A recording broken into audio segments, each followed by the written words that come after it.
Hello and welcome to the 56th episode of Williams Whiteboard. As I always do, I'd like to take a quick moment just to say thank you to all of you that have come by, watched the videos, left comments, likes, and shares. I really appreciate the shares.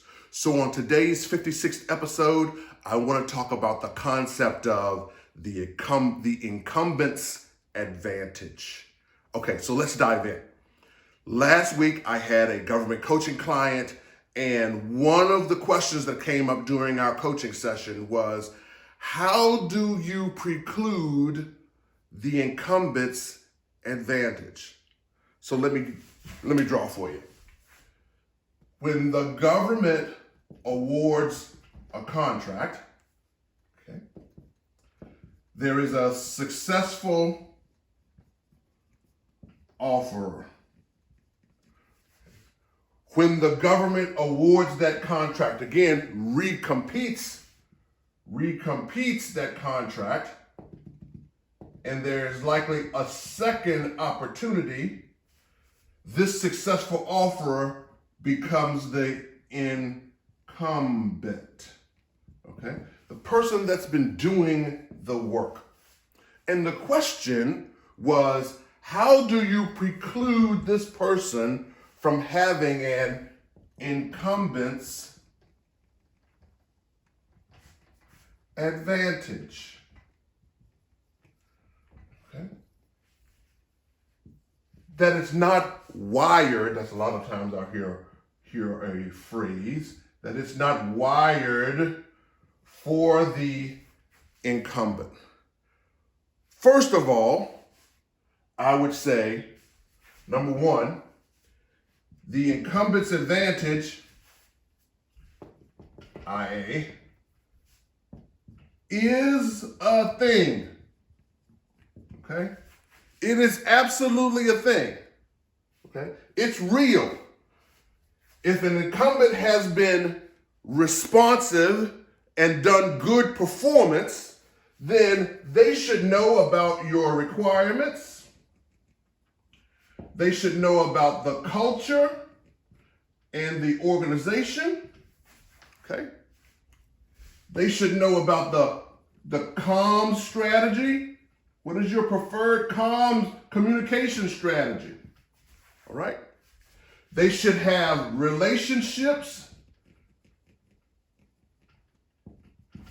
And most of all, they should understand the operations and effective performance. This is an incumbent's advantage, okay? How do you preclude that? You can't preclude that. But here's how I think about the incumbent's advantage. One, it's a real thing, but it is not given, okay?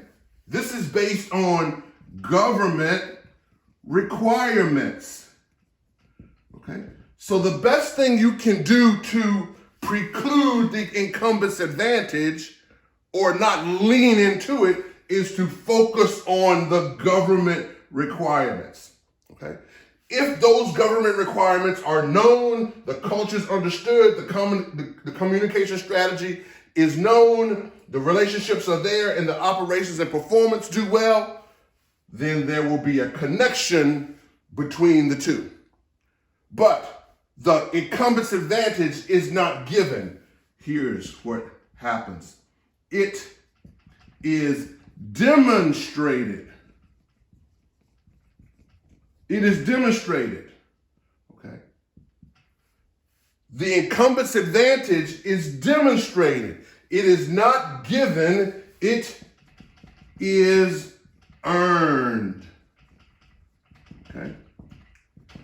So for my government contractors out there, make sure you understand that when you're in an incumbent situation, the incumbent's responsibility is to deliver on the experiences, to leverage the experiences to whatever the new requirement or evolved requirement is.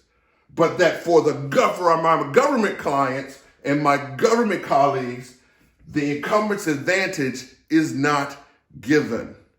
Okay? If there was poor performance, and you want to make sure that they don't get to play, that should have been handled in other channels. The solicitation, the recompete is not the place to do CPAR's feedback, okay, for the government contractor. Okay. This is the model. This is the concept of the Incumbents Advantage. Give me some comments and thoughts on what you think about the Incumbents Advantage. Are there any other areas that the incumbent should be making sure they deliver on for the new requirement? Thank you so very much for your time. And as I always say, when you're chewing on a problem and you don't know what to do, grab a whiteboard and a couple of markers and get after it. All the best. Be well.